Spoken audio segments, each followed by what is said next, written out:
Welcome to Tawang series. Tawang എന്ന് പറയുന്ന സ്ഥലം ബക്കറ്റ് ലിസ്റ്റ് ഞാനിങ്ങനെ ഇട്ട് വെച്ചു എന്നല്ലാതെ ഒരിക്കലും പോകും എന്ന് ഞാൻ വിചാരിച്ചിട്ടുണ്ടായിരുന്നില്ല. പക്ഷേ ഇത് ഒട്ടും പ്ലാൻ ചെയ്യാതെ പെട്ടെന്ന് വന്നൊരു ട്രിപ്പാണ്. ആസാമിലെ ടിൻസുക്യ എന്ന് പറയുന്ന സ്ഥലത്ത് നിന്നും ഞാൻ ട്രെയിൻ പിടിച്ച് നേരെ ചെല്ലുന്നത് രംഗപാറ എന്ന് പറയുന്ന സ്ഥലത്തേക്കാണ്. തവാങ്ങിനോട് ഏറ്റവും അടുത്ത് കിടക്കുന്ന റെയിൽവേ സ്റ്റേഷനും രംഗപാറ റെയിൽവേ സ്റ്റേഷനാണ്. 4 നൈറ്റും 5 പകലും വരുന്ന ഈ ഒരു യാത്രയിൽ നമ്മൾ ആദ്യം സ്റ്റേ ചെയ്യുന്നത് ബോംഡില്ലയാണ്. അപ്പോൾ ഫസ്റ്റ് ഡേ നമ്മൾ സഞ്ചരിച്ചെത്തുന്നത് ബോംഡില്ലയിലാണ്. പിറ്റേ ദിവസം അവിടെ നിന്ന് നമ്മൾ ദിരങ്ങിലാണ് എത്തുന്നത്.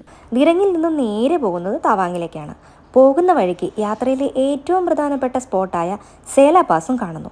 തിരിച്ച് ദിരങ്ങിലെത്തി സ്റ്റേ ചെയ്യുന്നു. 5-ാം ദിവസം രംഗപാറയിലേക്കുള്ള മലയിറക്കമാണ്.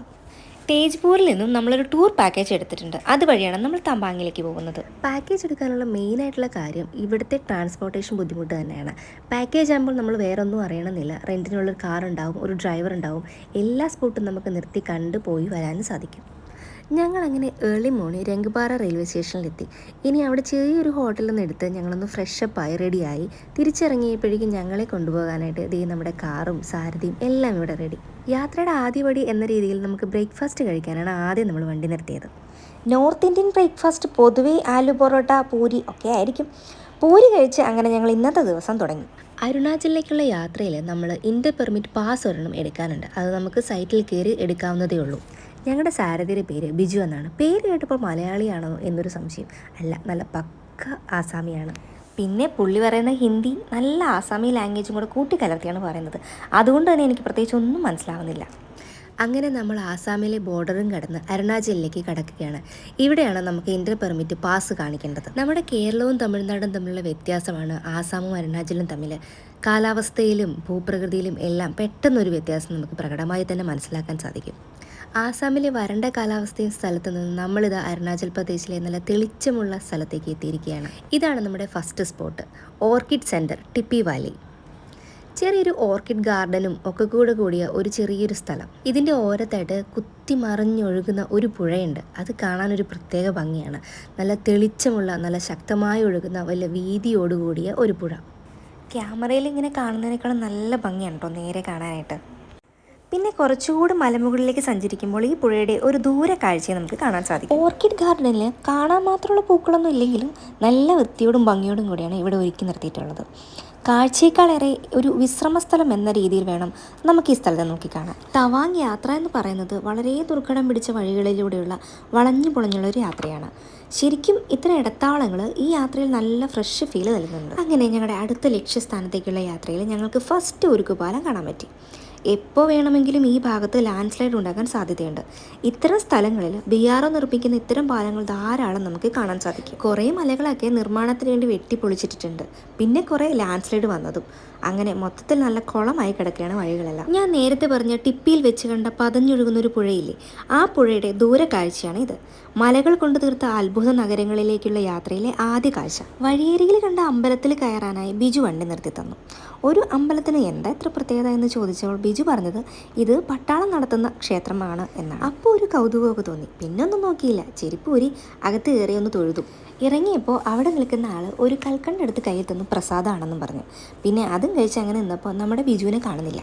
ചേടാ, ഞങ്ങളെ ഇവിടെയാക്കി ആളെവിടെ പോയി എന്ന് നോക്കിയപ്പോഴാണ് തൊട്ടടുത്ത കഫേയിലിരുന്ന് ആൾ ചായ കുടിക്കുക. ഈ തണുപ്പത്ത് ഇടയ്ക്കിടയ്ക്ക് ചായയും കോഫിയൊക്കെ കുടിക്കുമ്പോൾ കിട്ടുന്ന ഒരു സുഖം അതൊരു പ്രത്യേകത തന്നെയാണ്. സംഭവം കോഫി കുടിക്കാൻ മാത്രമല്ല, ഈ പ്രാവിൻകൂട്ടങ്ങളെ കണ്ടപ്പോഴാണ് ഞാൻ പെട്ടെന്ന് ഇങ്ങോട്ട് ഓടിക്കയറിയത്. പിന്നെ അവിടെ നിന്ന് ഒരു 10 രൂപ പാക്കറ്റിൻ്റെ ചിപ്സും മേടിച്ച് കുറേ പ്രാവുകൾക്ക് തിന്നാൻ ഇട്ട് കൊടുത്തു. പിന്നെ കുറേ ഫോട്ടോസും വീഡിയോസും ഒക്കെ അങ്ങ് എടുത്തു കഴിഞ്ഞപ്പം ഒരു മനസ്സുഖം. അങ്ങനെ കോഫിയൊക്കെ കുടിച്ച് കുറിയൊക്കെ തൊട്ട് ഐശ്വര്യമായിട്ട് നമുക്ക് തവാങ്ങിലേക്കുള്ള യാത്ര തുടങ്ങാം. അങ്ങനെ പോകുമ്പോഴാണ് അങ്ങ് മുകളിൽ ഒരു മലമുകളിൽ ഒരു മൊണാസ്ട്രി കണ്ടത്. അതിനടുത്തായിട്ട് ബിജു വണ്ടി നിർത്തി തന്നു. ഇതൊരു സ്പോട്ടാണെന്നാണ് പറഞ്ഞത്. ബുദ്ധിസ്റ്റ് ശ്ലോകങ്ങളൊക്കെ എഴുതി തൂക്കിയിട്ടിരിക്കുന്ന ഒരു ചെറിയ തൂക്കുപാലം. ഇതിന് താഴെ കാണുന്ന പുഴ കാണാൻ നല്ല ഭംഗിയാണ്. അതുമാത്രമല്ല, കാണാൻ നല്ല തെളിച്ചും അങ്ങ് അടിവശം വരെ നല്ല ക്ലിയർ ആയിട്ട് കാണാൻ പറ്റും. ഈ യാത്ര തുടങ്ങിയപ്പോൾ മുതൽ വലിയ വലിയ മലകളാണ് എൻ്റെ മുന്നിൽ കാണുന്നതെല്ലാം. ചുറ്റും എവിടെ നോക്കിയാലും വലിയ മലകൾ.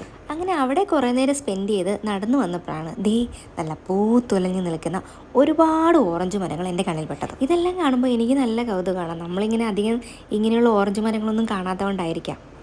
ഇതെല്ലാം തന്നെ എല്ലാ വീടുകളുടെയും മുന്നിൽ നിൽക്കുന്ന ഓറഞ്ച് മരങ്ങളാണ്. നമ്മുടെ നാട്ടിലൊക്കെ ഒരു വീട്ടിലൊരു പ്ലാവ് എന്നൊരു കണക്കില്ലേ, അതുപോലാണെന്ന് തോന്നുന്നു ഇവിടെ. എല്ലാ വീടുകളുടെയും മുന്നിൽ ഒരു ഓറഞ്ച് മരം അത് നിർബന്ധമാണ്. ഇപ്പം വീഴും എന്ന് പറഞ്ഞു നിൽക്കുന്ന ആ മൊണാസ്ട്രിയും പിന്നിട്ട് ദേ ഞങ്ങൾ അടുത്ത സ്പോട്ടിലേക്ക് എത്തുകയാണ്. വഴിയരികിൽ കാണുന്ന ഇത്തരം കവാടങ്ങളും ഇവിടുത്തെ ഒരു പ്രത്യേകതയാണ്. ഒരു സ്ഥലം കഴിഞ്ഞ് മറ്റൊരു സ്ഥലം തുടങ്ങുമ്പോൾ ഇത്തരം കവാടങ്ങളാണ് നമ്മൾ ആദ്യം വെൽക്കം ചെയ്യുന്നത്. പോകുന്ന വഴിക്ക് കണ്ട ഒരു വാട്ടർഫോളാണ്. ഇവിടെയും പുള്ളി വണ്ടി നിർത്തി തന്നു. ഇത് ടിപ്പി വാട്ടർഫോൾസ് ആണ്. മൺസൂൺ ടൈം അല്ലാത്തതുകൊണ്ട് തന്നെ വെള്ളം അത്യാവശ്യം കുറവാണ്, എന്നാലും നല്ല ഹൈറ്റിലാണ് വെള്ളച്ചാട്ടം വരുന്നത്.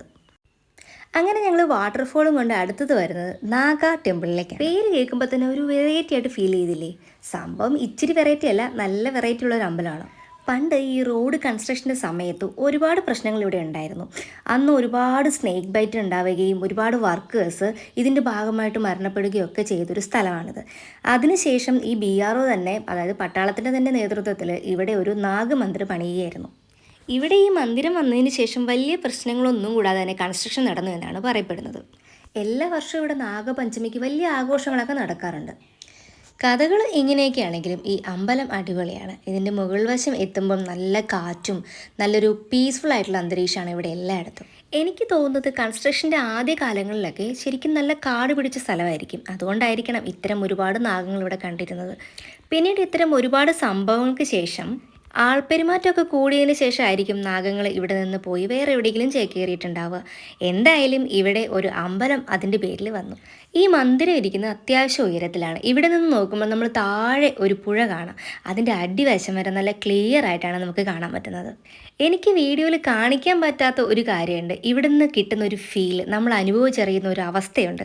ഈ തണുത്ത കാറ്റും ഇവിടുത്തെ ഒരു പീസ്ഫുൾ ആയ ഒരു അന്തരീക്ഷവും അത് ഇവിടെ വന്ന് അനുഭവിച്ചാൽ മാത്രം കിട്ടുന്നൊരു സാധനമാണ്. അങ്ങനെ ഞങ്ങൾ കുറച്ച് നേരം അവിടെ എങ്ങനെ ചുറ്റി നടന്ന് കുറേ വീഡിയോസും ഫോട്ടോസും ഒക്കെ എടുത്തു. പിന്നെ ചുമ്മാ കുറേ നേരം ആ കാറ്റും കൊണ്ട് അവിടെ അങ്ങ് നിന്നു.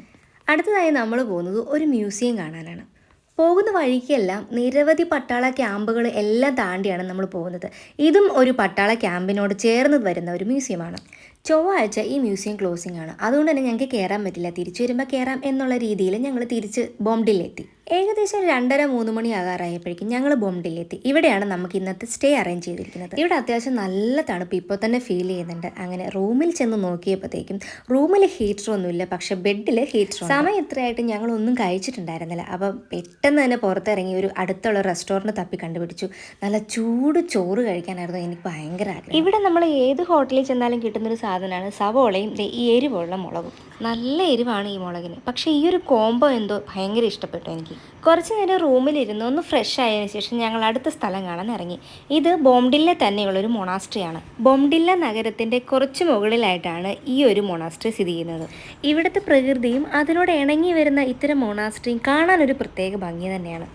ഇത്തരം മൊണാസ്ട്രികളിലൊക്കെ കാണുന്ന പ്രെയർ വീൽ കറക്കുക എന്ന് പറയുന്നത് എൻ്റെ ഇപ്പോഴത്തെ ഏറ്റവും വലിയൊരു വിനോദമാണ്. ക്ലോക്ക് വൈസ് ഡയറക്ഷനിൽ എല്ലാ പ്രെയർ വീലും കറക്കി നോക്കിയിട്ട് ഞാൻ അവിടെ നിന്ന് പോരുന്നുള്ളൂ.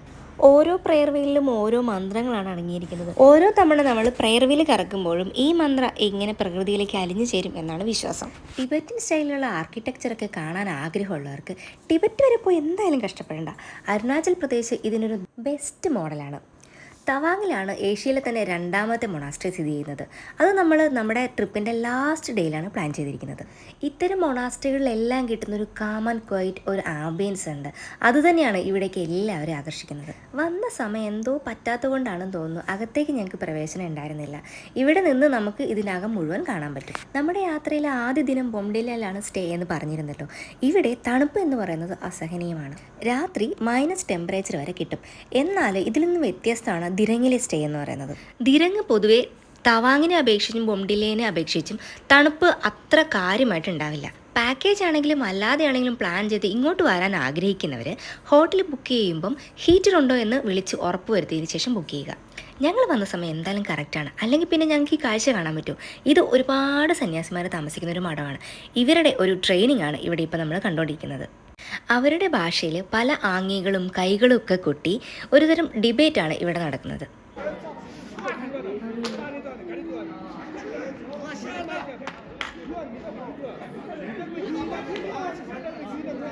അങ്ങനെ കുറച്ച് നേരം അത് കണ്ടിരുന്നപ്പോഴേക്കും വീണ്ടും എൻ്റെ മുമ്പിൽ വലിയൊരു പ്രെയർ വീൽ വന്നു. ഈ പ്രകൃതിയുടെ ഒരു ഭംഗി കാണണമെങ്കിൽ ഈ ഒരു ഷോട്ട് നോക്കിക്കഴിഞ്ഞാൽ തന്നെ മനസ്സിലാവില്ലേ. ഇപ്പം ഏകദേശം ഒരു 4 മണിയൊക്കെ ആവാറായി. സൂര്യനാണെങ്കിൽ ഇത് അസ്തമിക്കാൻ തുടങ്ങി. അങ്ങനെ ഞങ്ങൾ പിന്നീട് ചെല്ലുന്നത് ആർമി ക്യാമ്പൊക്കെ സ്ഥിതി ചെയ്യുന്ന ഒരു സ്ഥലത്തേക്കാണ്. ഇത് അല്പം ഉയരത്തിലാണ് സ്ഥിതി ചെയ്യുന്നത്. ഇവിടെ നിന്ന് താഴേക്ക് നോക്കിയാൽ ബൊംഡില്ല നഗരം മുഴുവനായി നമുക്ക് കാണാൻ പറ്റും. നമ്മുടെ ബിജു ആണെങ്കിൽ ഏതൊക്കെയോ മലനിരകളുടെ ബോർഡർ കാണിച്ചു തന്ന് ചൈനീസ് പട്ടാളം അവിടെ വരെ നമ്മളെ അറ്റാക്ക് ചെയ്യാൻ വന്നിട്ടുണ്ട് എന്നുള്ള കാര്യങ്ങളെല്ലാം വിവരിച്ചു തന്നു. ഇത്തരം ബോർഡറോട് ചേർന്നിട്ടുള്ള സ്ഥലങ്ങളെല്ലാം കാണാനൊരു പ്രത്യേക ഭംഗിയായിരിക്കും.